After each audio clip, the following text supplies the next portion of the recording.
Thank you, Mr. Larson. Mr. Larson, will you yield for a quick question?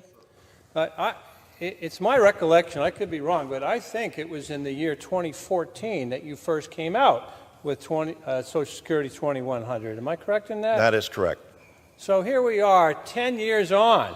I want you to know I was an original co-sponsor of that in 2014, and I'm proud to do it. And thank you for dreaming this whole idea up, because it's so important. We know that it's the retirement of the baby boom generation, this glut of population going into retirement, that's the problem. We know that 2035 is the current doomsday year when we're not able to pay 100 cents on the dollar on claims. We know that it's not a surprise that this has been coming, because we knew about the baby boom generation, and that's why you came up with this 10 years ago, because it's not a surprise, and we have to prepare for it. Mr. Speaker, I speak here on behalf not of myself, but of 176,000 beneficiaries of Social Security in my congressional district in northeastern Pennsylvania. The vast majority are seniors, and the answer is we can't do nothing. We know what happens if we do nothing and we just get closer and closer to the 2035 cliff or whatever year it's going to be. I'm sorry to say that if we do nothing, we end up with the Republican answer. And the Republican answer again and again and again is cut benefits and raise the retirement age. That's what happens if we do nothing. Cut benefits?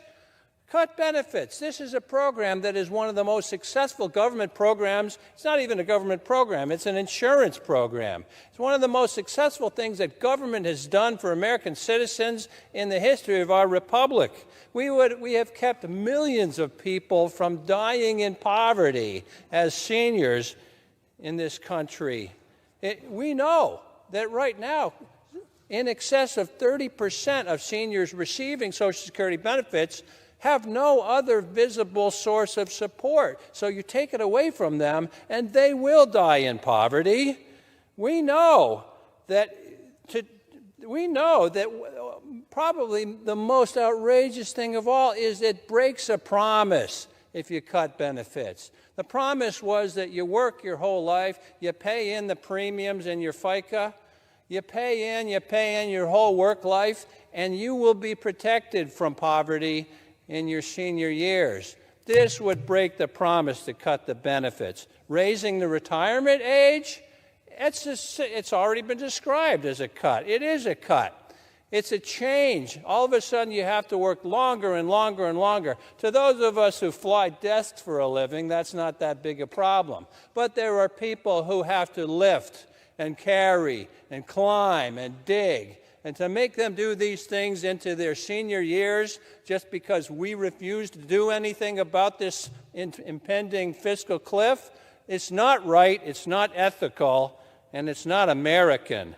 And every time you hear the words fiscal commission, oh, we should have a fiscal commission, ladies and gentlemen, put your hands on your wallets when you hear those words, fiscal commissions, because that's all they ever have proposed with fiscal commissions, cutting benefits and raising the retirement age. The right answer is Social Security 2100. We have to adjust the cap so it makes sense, so that it's egalitarian, so that all Americans are included, so that we can raise the benefits by 2% the first time in over 50 years. We have to adjust this cap. We have to pass this bill. We have to put people over politics and protect Social Security. Mr. Larson, I yield back to you. Thank you, Mr. Chairman.